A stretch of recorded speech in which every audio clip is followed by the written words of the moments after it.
Kevin was on his way back from a business trip and was thinking about the best way to spend the upcoming weekend, whether to go fishing or meet friends.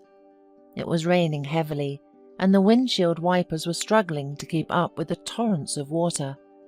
Suddenly, in the dim light of the headlights, the man saw someone swing their arms and fall into the mud. Kevin hit the brakes sharply and, stopping the car, jumped out to meet the strange passerby. When he realized that he was facing a young woman, all his annoyance immediately disappeared, and Kevin asked where she was going and if she needed help. The stranger tiredly replied that she did not know where she was going and that she did not want to mess up the car. But Kevin pushed the new acquaintance firmly towards his car. The girl took off her wet coat, turned it inside out, and only then got into the car and asked to take her downtown. On the way, they got to talking.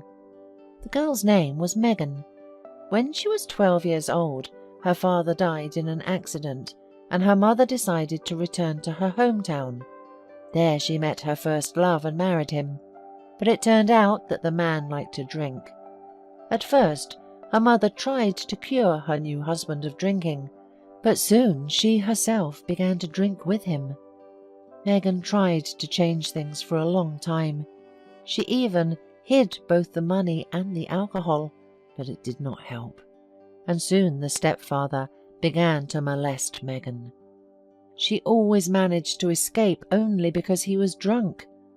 On this fateful, rainy evening, Megan overheard him offering his buddies to spend the night with her for money. She was frightened and ran away. Such was the sad story of this young woman. Suddenly the car stopped and Kevin said that she could live with him for a while and that she should not be afraid because he was living with his mother. Megan was eternally grateful to fate for the fact that she had met such good people. Very soon the young people fell in love with each other. Kevin's mother also became attached to Megan and was pleased to know that the girl would soon become her daughter-in-law. At the wedding, Kevin looked so happy, as if he had won $1 million in the lottery. 3 years went by. The young family was happy. One thing that saddened the couple was the absence of children. They underwent all kinds of medical examinations, and when Megan learned the results, she was very upset and decided to ask for advice from Kevin's best friend Ben and his wife Kate, with whom Megan became also very friendly. She told them that Kevin was infertile and even IVF was impossible. The only option was to do IVF in secret from her husband, and the donor would be an unknown man from a special bank of the clinic. The friends were discouraged and even shocked, but Megan really wanted to make her husband happy because he had dreamed of having children for so long. Ben said he felt like a traitor to Kevin, but perhaps it was a white lie. In the end, Megan safely underwent the IVF procedure and gave birth to twins on time. Kevin was incredibly happy and helped his wife to care for the babies in every possible way. But the older the children got, the more anxious their grandmother became. They didn't look anything like her son, and she secretly made a DNA test. After Kevin's mother received the results, she was very upset that her beautiful daughter-in-law could have cheated her son. When she came to her senses, she showed her son the results of the test. Kevin read the document carefully and then rushed into the room where Megan and the children had been resting. He went on a rude rampage and demanded to get out of the house immediately. No explanations or pleas from his distraught wife touched him. He looked on with hatred and anger. Megan realized that he was adamant and grabbed her bag and began to gather her and the children's things. Through her tears, she could barely make out objects. Half an hour later, Megan was standing outside with the children, sobbing profusely.